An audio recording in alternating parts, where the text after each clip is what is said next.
Hello, and welcome to On Stage at the BACP.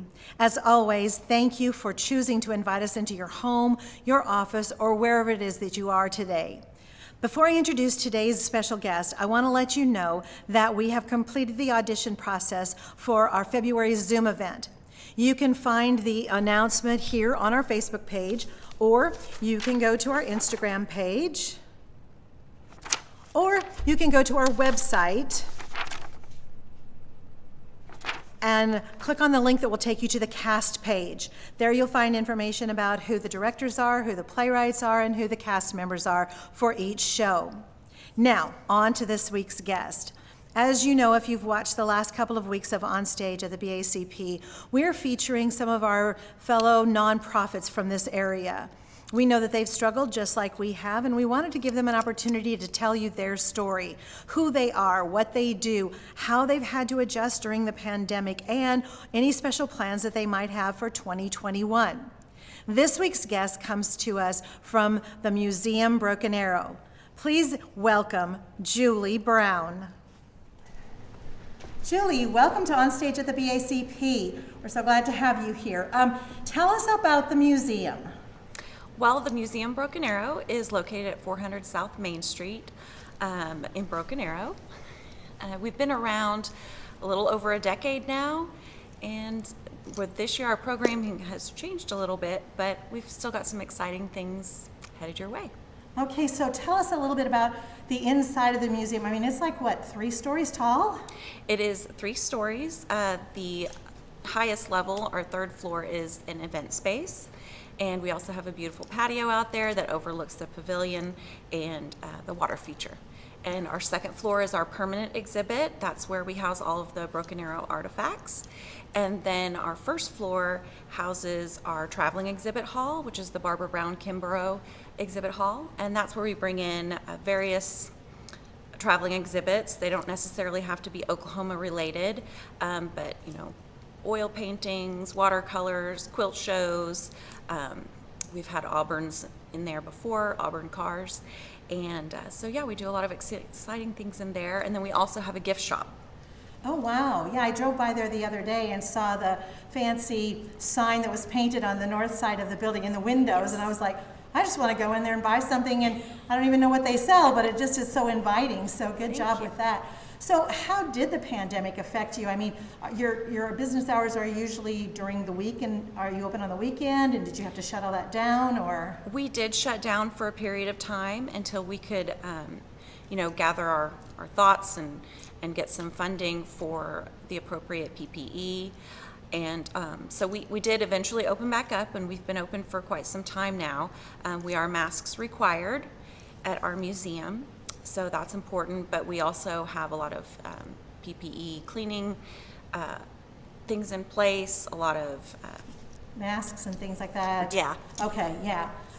There's so much stuff, and it's hard to adjust from the way it used to be to where now we're having to constantly think about those things. That's part of the reason why we're still closed here, is because we don't have that ability to be sure that we're keeping everybody safe. Right. Okay, so how are things changed now that you're going into the new year? Are you going to be able to open up even more, or are we still kind of on a bit of a lockdown? We've been back at full operating hours for several months now, probably since the middle of the summer. So we're still the same hours. We are open 10 to 4 Tuesday, Wednesday, and Friday. Okay. And we're open Thursday nights from 4 to 8 p.m. and Saturdays 10 to 2. Rentals, we rent out the 3rd floor. That's the source of income for our nonprofit. So those rentals, that hasn't really been happening as much. So and plus we've had to decrease the amount of people that we can allow up there for a rental. So that also, makes it a little harder, but we want to be safe and do everything we can to keep our members and our visitors safe in this pandemic. So you mentioned the 1st floor, that's an exhibit area. So is there anything specific going on right now that you'd like to promote so we can draw people in? Yes, right now we have an exhibit called Lake Valley. It's a cell animation video by Rachel Rose. This is a piece that we borrowed from Art Bridges, who we recently partnered with. So we're really thankful to have this type of work. It's really an out-of-the-box experience. We've had several people in that are just blown away by it. Some are kind of confused by it, but it's thought-provoking nonetheless. And we're just excited to have something of this caliber and of this nature in our town. Wow. And anything else coming up, like in the near future, I guess? I saw on your website something about a run. Is that over already, or are we still in the process of doing that? Yes, we are doing a virtual fundraiser, or a virtual run fundraiser right now. And what that means is you can run anytime between, well, it's January 1 to the end of March on your own time. And you sign up through our website or through our social media pages. I do have a little packet here. I can kind of show you guys what comes in the run packet. We have this little map.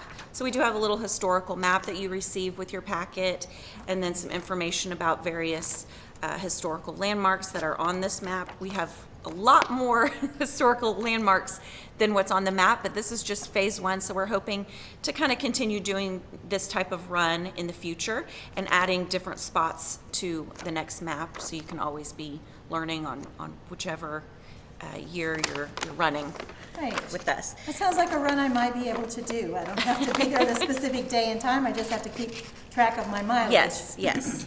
And then this is our medal, so it's a little bit different. Okay. We decided to do a sliced piece of wood with a little burnout here, and this is our old water tower. So it's historical in nature, and the name of our run is Broken Arrow History Runs Deep, and it's kind of a nod to our historical spring water. And then I'll show you, you also get a bib, but I'll show you the shirt as well. So, Oh, wow. I love that theme. Broken Arrow History Runs Deep. I mean, that's so true. And I wasn't born and raised here, but I raised my children here and wouldn't want to live anyplace else. So that's awesome. Yeah. There's another thing that happens at the museum, or there's another person that works with you at the museum. It's kind of more like a creature than a person, I believe. I'm intrigued with this because I know that there's a book written about him. Anything you want to tell us about that? yes, well, we have our Marmee mouse, and you may have seen her periodically up and down Main Street. They're little bronze figurines. That's our Marmee. Okay. And so it's a scavenger hunt for children and adults. And it's been awesome during the pandemic because it's allowed people to do something fun and creative and outdoors and in a safe way. So, Great. but there's also a book that goes along with our Marmee that tells her story. And let me grab that real quick so you can kind of see. Okay. And this is Okay. the Marmee book. It was written and illustrated by a local artist and a local author. And so it has a little legend in here that kind of takes you on the scavenger hunt. So wow. it's a really, really great book and a really fun initiative for kiddos and adults alike. And there's historic photos in here, so it's a lot of fun.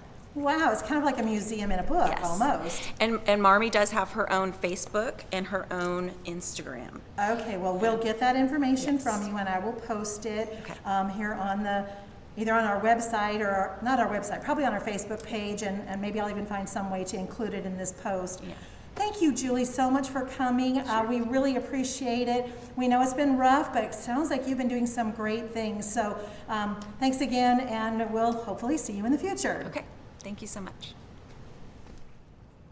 I hope you enjoyed meeting Julie, and I hope you also enjoyed hearing more about the Museum Broken Arrow.